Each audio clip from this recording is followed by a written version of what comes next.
मनुष्य के मन और पैराशूट में यही समानता होती है कि यह दोनों तब काम करते हैं जब ये दोनों खुले होते हैं। तो इस वीडियो में कही गई बातों को खुले मन के साथ सुनिएगा। वक्त कब क्या रंग दिखाए हम नहीं जानते, वरना जिस राम को रात में राज्य मिलने वाला था उन्हें सुबह वनवास न मिलता। ये घटना इस बात का उदाहरण है कि चाहे मनुष्य हो या भगवान, हर किसी को कठिन परिस्थितियों का सामना करके जीवन में आगे बढ़ना पड़ता है। लोग भगवान की पूजा तो करते हैं, लेकिन कभी उनके चरित्र से अच्छी आदतें नहीं सीखते। इसलिए आज मैं आपको बताने वाला हूँ रामायण में बताई गई कुछ ऐसी बातें जो आपके लिए जानना बहुत जरूरी है। ये कोई धार्मिक वीडियो या प्रवचन नहीं है। आज के वीडियो में मैं आपको वह बातें बताने वाला हूँ जो आज के जमाने में आपको सही मार्गदर्शन देने में उतनी ही सक्षम है जितनी रामायण काल में हुआ करती थी।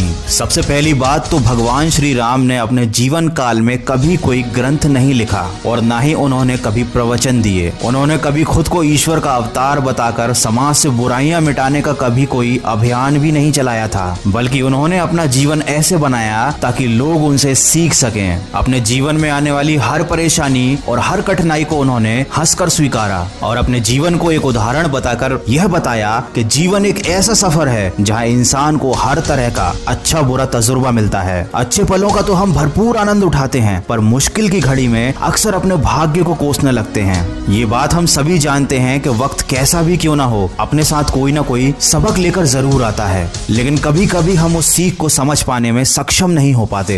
हम हमेशा अपने जीवन काल के उस समय में खोए रहते हैं, उससे उभर नहीं पाते जिसने हमें दुख दिया हो। हर इंसान अपने जीवन में आए अच्छे और बुरे वक्त को हमेशा याद रखता है, लेकिन इसका मतलब ये बिल्कुल नहीं है कि आप अपने बुरे वक्त को लेकर बैठे रहें, बल्कि आपका तो फर्ज यह बनता है कि आप अपने जीवन की मुश्किल घड़ियों से सीख लें और जिंदगी में आगे बढ़ें। रामायण से बात साफ साफ अंकित होती है कि दुख से बड़ा शत्रु कोई नहीं है। ये दुख व्यक्ति का साहस खत्म कर देता है, वह व्यक्ति की सीख को खत्म कर देता है और सब कुछ नष्ट कर देता है। कहने का तात्पर्य केवल इतना है कि हमेशा अपने आज में जीने का प्रयास करें, क्योंकि जो बीत गया वो कभी लौट कर नहीं आ सकता। लेकिन अगर आप उसके दुख में जीते रहेंगे तो जिंदगी में कभी कुछ हासिल नहीं कर पाएंगे। रामायण के अनुसार किसी भी मनुष्य में उसके उद्देश्य की प्राप्ति करने के लिए निम्नलिखित गुणों का होना अति आवश्यक है। सबसे पहले उदास व दुखी ना होना, दूसरा अपने कर्तव्य पालन की क्षमता रखना और तीसरा कठिनाइयों का बलपूर्वक सामना करना। रामायण के अनुसार हमेशा प्रसन्न रहना कुछ ऐसा है जिसे प्राप्त करना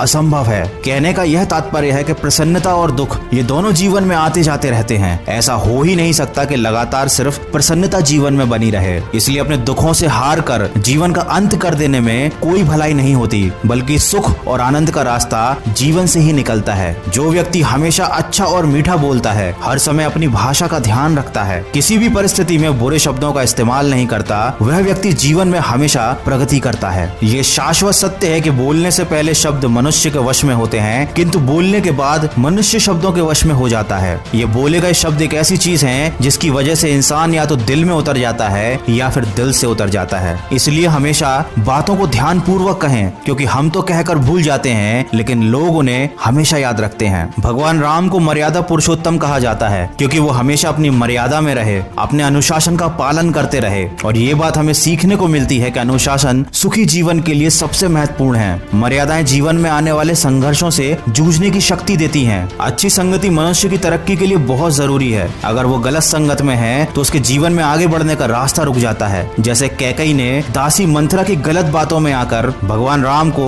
वनवास भिजवाया था। सब कुछ जानते हुए भी भगवान राम ने वनवास को स्वीकारा, क्योंकि वह ये बात बताना चाहते थे कि बच्चों के लिए उस कर्ज को चुकाना मुश्किल है जो उनके माँ बाप ने उन्हें बड़ा करने के लिए दिया है। रावण ज्ञानी था, रावण धनी था, किंतु अपने अहंकार और क्रोध के चलते उसने अपना सब कुछ नष्ट कर लिया। इससे यह बात सिद्ध होती है कि आप चाहे कितने ही ज्ञानी और कितने ही ज्यादा धनी क्यों ना हो, अगर आपके अंदर क्रोध और अहंकार जैसे अवगुण हैं तो वो एक ना एक दिन आपका सर्वनाश अवश्य कर देंगे। इसी के साथ रामायण से हमें यह भी पता चलता है कि चरित्रहीन व्यक्ति की मित्रता उस पानी की बूंद की भांति होती है जो कमल पत्ती के फूल पर होते हुए भी उससे चिपक नहीं पाती। इस तरह के मित्र एक न एक दिन आपको धोखा देकर आपका साथ छोड़ देंगे। दोस्तों, रामायण की कहानी देखने या सुनने से ज्यादा महत्वपूर्ण है कि आप उसमें कही गई अच्छी बातों को अपने जीवन में उतारें। और आज का ये वीडियो बनाने का उद्देश्य भी मेरा यही था कि मैं कम समय में कम शब्दों में आपको रामायण में कही गई कुछ अच्छी बातें बता सकूं। अगर मेरा ये प्रयास आपको पसंद आया है तो इस वीडियो को ज्यादा से ज्यादा शेयर कीजिए और सभी लोगों तक पहुंचाइए। दोस्तों, मनुष्य के जीवन में जो भी घटना घटित होती है उसमें कहीं ना कहीं उसकी भलाई छुपी होती है। मैं मिलूंगा आपसे अगले वीडियो में जो आपके जीवन में सकारात्मक ऊर्जा को भर दे और आपको दिखाए एक सही दिशा।